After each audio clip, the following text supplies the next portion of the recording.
Hello my student, আমার ছোট্ট ছোট্ট ছাত্রছাত্রীরা, আজকে আমি তোমাদের জন্য বোর্ডেতে চক দিয়ে খুব সুন্দর একটি প্যাটার্ন ড্রয়িং করে দেখাচ্ছি।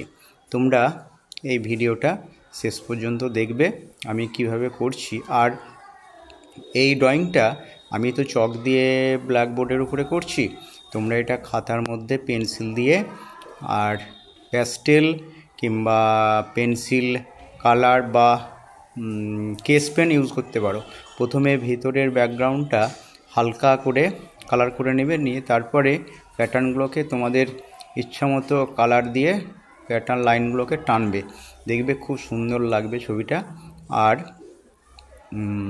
এটাকে প্রথমে ব্যাকগ্রাউন্ডে হালকা কালার করে নেবে, তোমাদের কালার ম্যাচিং করে, যেখানে যেমন খুশি কালার দিতে পারো, একটু ম্যাচিং করে করবে। যেমন ইয়েলো কালার ইউজ করবে, হালকা গ্রিন, গাছের যেমন রং হয়, প্রথমে গাছের ভেতরেতে ফ্ল্যাট করে হালকা বাউন্ড লাগিয়ে দেবে, দিয়ে তারপরে প্যাটার্নগুলোকে ড্রয়িং করবে।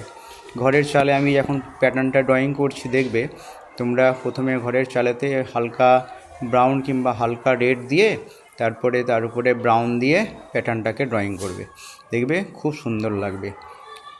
আর দেখো তাহলে আমি কিভাবে করছি।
দেখো, তোমাদের জন্য আমি এই প্যাটার্ন ড্রয়িংটা করে দেখালাম, তোমরা এটা প্র্যাকটিস করবে খাতাতে। আমি তো এখানে বোর্ডে করলাম চক দিয়ে, তোমরা এটা পেন্সিল দিয়ে কাগজের উপরে করে আর ভেতরে হালকা কালার করবে, করে তারপর কেস পেন দিয়ে আর এই প্যাটার্নগুলোকে ড্রয়িং করবে, দেখবে খুব সুন্দর লাগবে। বিভিন্ন কালার ইউজ করবে, যেখানে যে কালারটা ম্যাচিং হবে।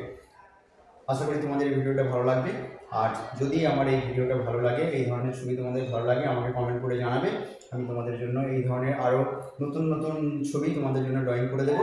আর পারলে এই ভিডিওটা শেয়ার করবে, আর আমার চ্যানেলটা সাবস্ক্রাইব করবে, কমেন্ট করবে এবং লাইক করবে। ওকে।